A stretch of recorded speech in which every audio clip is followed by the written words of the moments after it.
بالکل جی ډي پی او سواد شفیع الله ګنډاپور سره موجود دی. ډي پی او صاحب دا راته وایي چې هلال شهید او داسې نور ځوانان د دې ملک وطن دپاره قربانۍ ورکړې، اوس هم سیاسي خلک د بدقسمتۍ نه د پولیسو په حق کې نازیبه الفاظ استعمالوي. څه وایي په دې؟ بسم الله الرحمن الرحیم.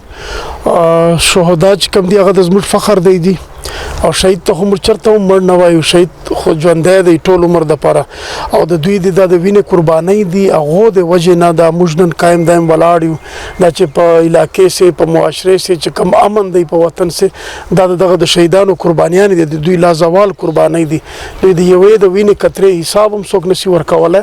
دوی د زموږ فخر دی، په موږ په خپلو شهیدانو باندې فخر کوو. باچا دهشتګرد چې د ملک حالات ټایم په ټایم اطلاعګانې راځي د پیښور به د پیښه نور دا وختي څه صورتحال دی د ضلع سوات په حواله د سکیورټي انتظامات؟ الحمدلله په سوات سه ایٹ پریزنٹ داسې پریزنس د ټیرریست داسې پریزنس چرته ریپورټ شوی نه ده.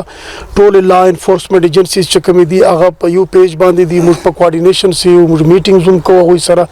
داسې الحمدلله فلحال داسې چې پریزنس موږ ته ریپورټ شوی نه ده، خو هغې که چېرته دغه وي اوسئ پولیس تاسو ګورئ پولیس های الرټ دی، پولیس آن ټوز دی.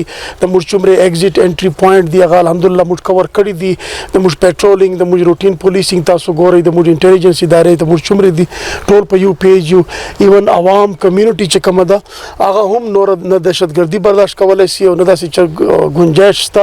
نو د عوام طاقت هم له موږ سره دی، کمیونټي هم له موږ سره دی. او دلته خو یوه ناره ده په کومې باندې موږ ډېر فخر کوو چې پولیس او ولس بالکل یو دي او په یو پیج دی. او انشاءالله دومره ښکلی وطن، دومره زبردست سوات چې په دنیا سې یو نوم دی او د پاکستان یو پہچان دی، دا به چاته هم انشاءالله د خرابولو گنجایش چا سره نشته. ګنډاپور چې د سوات حسن او د دې هریالي خو منشیاتو دپاره دردسر او د دغې سمګلرانو دپاره نو څونه کمي رالل څونه د راهي راسته راویستل دا وخت؟ منشیاتو دپاره د موږ صرف یوه فارموله ده چې په هغې باندې زیرو ټالرنس دی.